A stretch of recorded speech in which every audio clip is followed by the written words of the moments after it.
Welcome to another episode of the Electric Bison.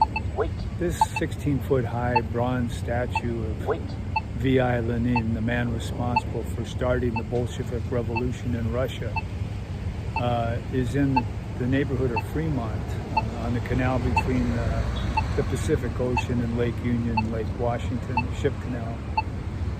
This town, Fremont, calls itself the center of the universe.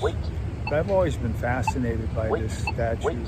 It was found face down in the mud in Czechoslovakia by an American teacher. And he thought the statue was pretty unique. And all the other statues of Lenin had disappeared. But he paid to have it brought back to the States, and his family still owns it, though it's been erected here in Fremont. And it's been here for going on 30 years. And every time there's something going on, a war or something, people start decorating the statue.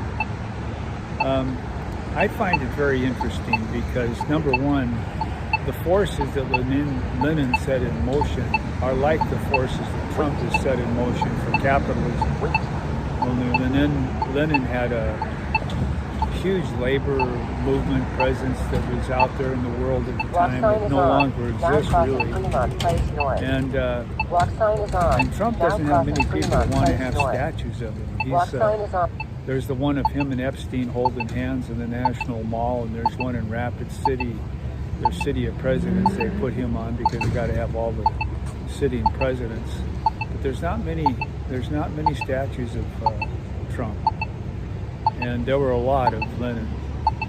And it really makes you think about these kinds of people. The thing about Lenin is he used to read a lot of books, and he's very self-disciplined, lived a very simple life, really. Trump is quite the opposite, but they still have had a huge effect on the world's population.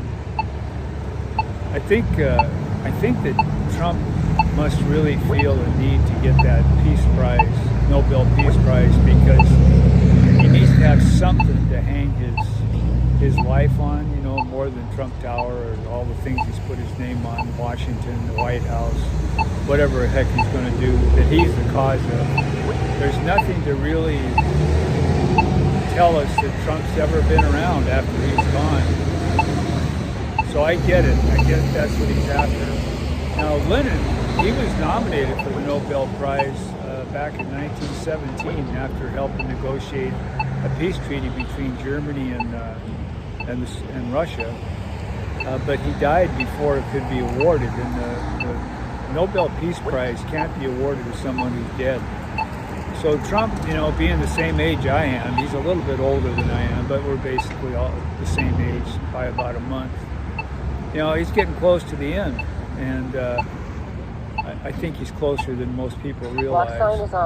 And he needs to get on it. He needs to get that Nobel Prize, because there's really nothing else except whatever gets mentioned in the history books. So he and his administration have badmouthed the United Nations treaty prohibiting nuclear weapons. But let's face it, when he's gone, who cares?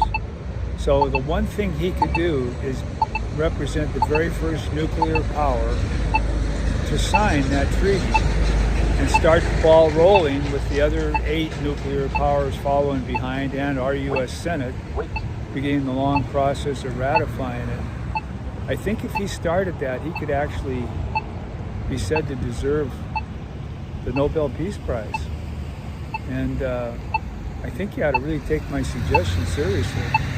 Really. I think I know where he's coming from, and I think that's the answer to his problems. So, anyhow, it's interesting to me to see how these people come and go, even people as famous as Lenin. This is the only statue I know of that exists of him. And I don't know, fame is pretty elusive. Thanks.